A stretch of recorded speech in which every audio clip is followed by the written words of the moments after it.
नमस्कार। प्रादेशिक समाचार के साथ मैं मनोज कुमार शर्मा। प्रधानमंत्री नरेंद्र मोदी आज शाम जापान और चीन की 2 दिवसीय यात्रा पर रवाना होंगे। प्रधानमंत्री टोक्यो में 15वें भारत जापान वार्षिक शिखर सम्मेलन में भाग लेंगे। ये प्रधानमंत्री मोदी की जापान की 8वीं यात्रा होगी और उनके समकक्ष शिगेरू इशिबा के साथ पहली शिखर बैठक होगी।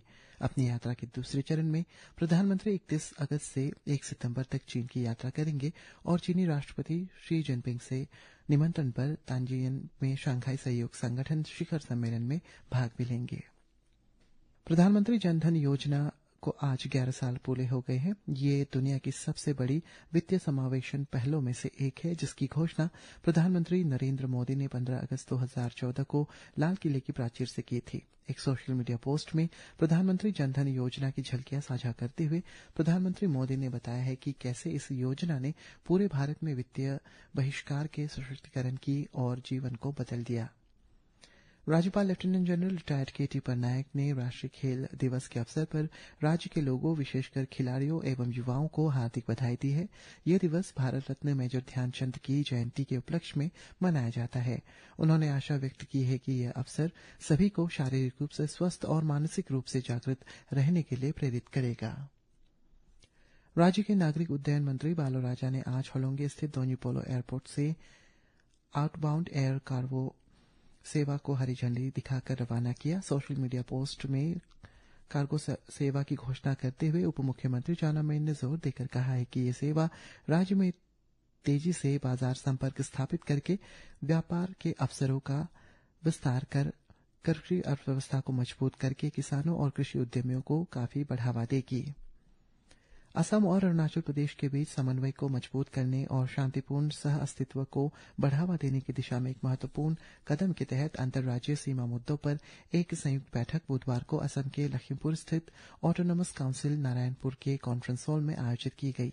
बैठक में दोनों राज्यों के वरिष्ठ अधिकारियों ने भाग लिया, जिन्होंने सीमा संबंधी मामलों को सुलझाने के लिए आपसी विश्वास, सहयोग और संवाद की आवश्यकता पर बल दिया।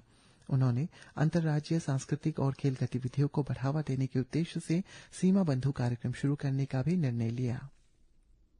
कृषि विभाग नामसाई द्वारा पतंजलि फूड्स लिमिटेड के सहयोग से आज चौखम में mega oil palm plantation drive पर जागरूकता कार्यक्रम का आयोजन किया गया, जिसमें नामसाई विधायक चाउ जिग्नो नामसुम ने भी हिस्सा लिया।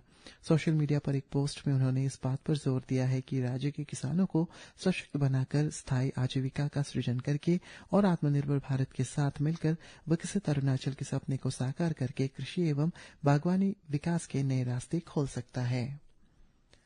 अरुणाचल की हैंडलूम हेरिटेज को एक बढ़ावा देते हुए उत्तर पूर्वी हस्तशिल्प एवं हथकरघा विकास निगम की प्रबंधक निदेशक मारा कोचो ने कल ईटानगर में एक अधिकृत यार्न डिपो का उद्घाटन किया। इसका उद्देश्य अहिंसा सिल्क और प्रीमियम एरी यार्न सहित पूर्वश्री यार्न तक सीधी पहुंच सुनिश्चित करना है। एक सोशल मीडिया पोस्ट में पूर्वोत्तर क्षेत्र विकास मंत्रालय ने कहा है कि इस कदम से स्थानीय कारीगरों को गुणवत्तापूर्ण कच्चे माल की उपलब्धता सुनिश्चित होगी, हथकरघा मूल्य श्रृंखला मजबूत होगा और राज्य भर के बुनकरों के लिए आजीविका के अवसर भी बढ़ेंगे।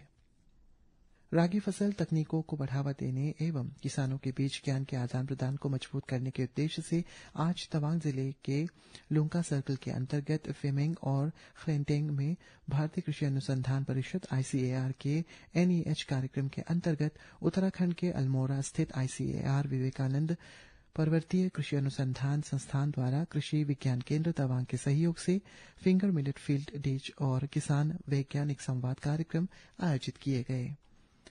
डायरेक्टर मॉनिटरिंग मोकर एशिओरी के नेतृत्व में एक निगरानी दल ने आज अपर सुबनसिरी जिले में DDSY योजनाओं के अंतर्गत वित्तीय वर्ष 2024-25 तक पूर्ण और निर्माणाधीन परियोजनाओं का निरीक्षण किया।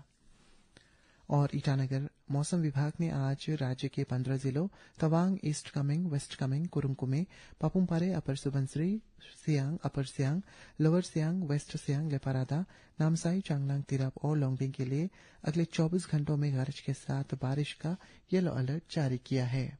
इसी के साथ ये समाचार बुलेटिन समाप्त हुआ। नमस्कार।